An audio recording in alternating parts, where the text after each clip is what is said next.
it's good fun. Days like these are great. You get the whole industry together, and to have, companies and corporations like Interbet and Cape Racing who are so generous with sort of time and energy into making a day like this possible is it's fantastic for everyone.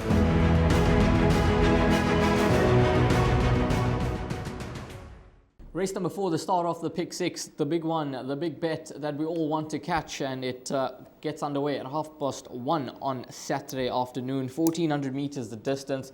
Hollywoodbets Sharks Gate Crasher Stakes. It is a listed contest, the first of our features on Saturday. And before we get into the fought, well, let's have a look at Great Plains when winning at his last start, and then an interview with Sean Terry. Great Plains, Ridian gets hooked out, got 4 or 5 to make up. Still Daring Dash as they pass the 200. Great Plains on the inside, Ridian towards the outside. It's still Daring Dash. Great Plains now putting in strong claim. Ridian's coming out for a run, but it's Great Plains over the last 100, and Great Plains has won it. Second Ridian, third place Makazola, and fourth perhaps Daring Dash. It's a lovely colt. I was very impressed with his maiden win. He ran second in his last start. He was well beaten, I think, by a very good horse. Again, I'm hoping that he'll enjoy Greyville more than the Standside course at Turfentine. Well, race number 4, number 12, Great Plains is your favourite, and the horse that is attracting support from around 7-2 into 28-10. Richard Free and Justin Snaith teaming up with the son of Denon Platina. It's 9-2 about number 6, Don't Cry For Me. 9-2 number 7, Mount Pinatubo. 11-2 about Havana Moon. 8-1 Makazole, who has found a bit of support from 10s into 8s, and then it's 12-1 and Better Ball. Those now. This race is a very, very interesting contest because you've got a number of winning hopes here, but I like this horse, Great Plains. Last time out, I was in his camp, and you like Rillian that day. You reduced your debt by 300,000. But this horse, we saw the replay of his Windies. He won with quite a bit in hand, and I'm almost certain that he can follow up with that victory. He's obviously got an awkward draw to deal with, but I think he's got a lot of ability, and I think he's coming along the right way. He looks to be a smart sort in the making, and I think he's going to go very close to making it 3 in a row. So he's my top selection here.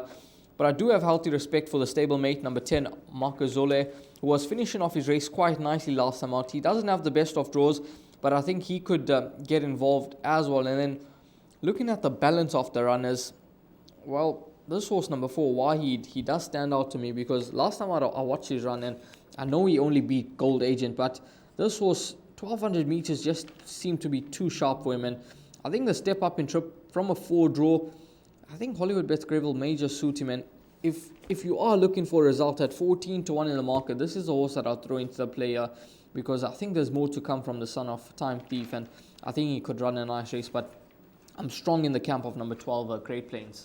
Yeah, I think this is a race where you're going to have to try and put your thinking cap on what you want to do. As Ryle mentioned, he's starting to capture the imagination now, Great Plains, the way he's won his last 2 starts, especially his last run. That replay was only over the final 200 meters or so. But watch the entire replay. He seemed to be changing legs around the turn. He was green, and it got tight for him. But when it opened up as they turned into the straight, and Richard Free started nagging, quietly just nagging at him, and when he found his feet over the final 200 meters, you had to be impressed with the manner in which he disposed of the opposition. Ladies World, Michelle Ricks and Albert Crawford's runners come out to win. Ridian hasn't done much for the form. I know that he's a horse that's, his win is in waiting. He was second to Chestnut Bomber. Not a bad run, but again, hard luck stories in that race. He looks like a horse that's just going to build into a decent 3-year-old.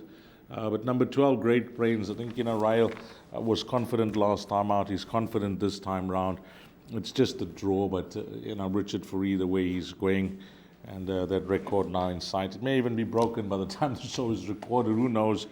Because racing is in Kabeja on Friday. But once you look past him, I just can't narrow this down to 6 runners. And I try my best to try and narrow it down to 6 runners. That's my rule. If it's more than half the field, then it has to be the field. because, you know, if I have to start talking about horses here, all I can tell you is that majority of this field, I suspect, will be seen on Hollywoodbets Durban July Day in the Golden Horseshoe, and even some of them will be seen at the end of the season on Gold Cup Day in the Premier's Champion Stakes. So these are all exciting 2-year-olds. They are possibly, you know, the cream of our racing. We saw some of them last weekend at Hollywoodbets Scottsville, but this is the follow-up of the ones that didn't take their place last week. So they're all exciting horses. So Ryle, I don't know, how are you going to sum this up? Because I'm actually suggesting that later on in the show, you'll hear it from me, that Double Grandstand is the banker bet in the pick 6. So in this race, you can possibly go 12 or go field if you're looking for the result. Yeah, I think that's probably the right way to play this race, because I think there's going to be a lot on number 12, Great Plains. It looks to be the horse to beat, but if you think that he may just have it all to do from the draw, well, you've got horses here at prices that can make their presence felt in a big way, and I picked out one there, number 4, Wahid, along with number 10, Makazole. So it's all up to you how you're going to play race number 4. Both these and myself, we do like the chances of number 12, Great Plains. He looks to be the horse that they all need to beat. Despite that awkward draw of 12, he's going about his business the right way, but let's see how race number 4 does unfold.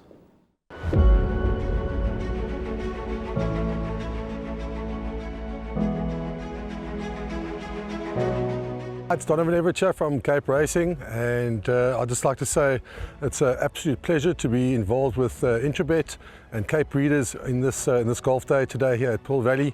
It's fantastic for the industry to see all the relevant stakeholders coming down and having a good time and networking, and it's exactly what the industry needs right now in terms of moving forward and recreating some positivity to take us forward into the next year.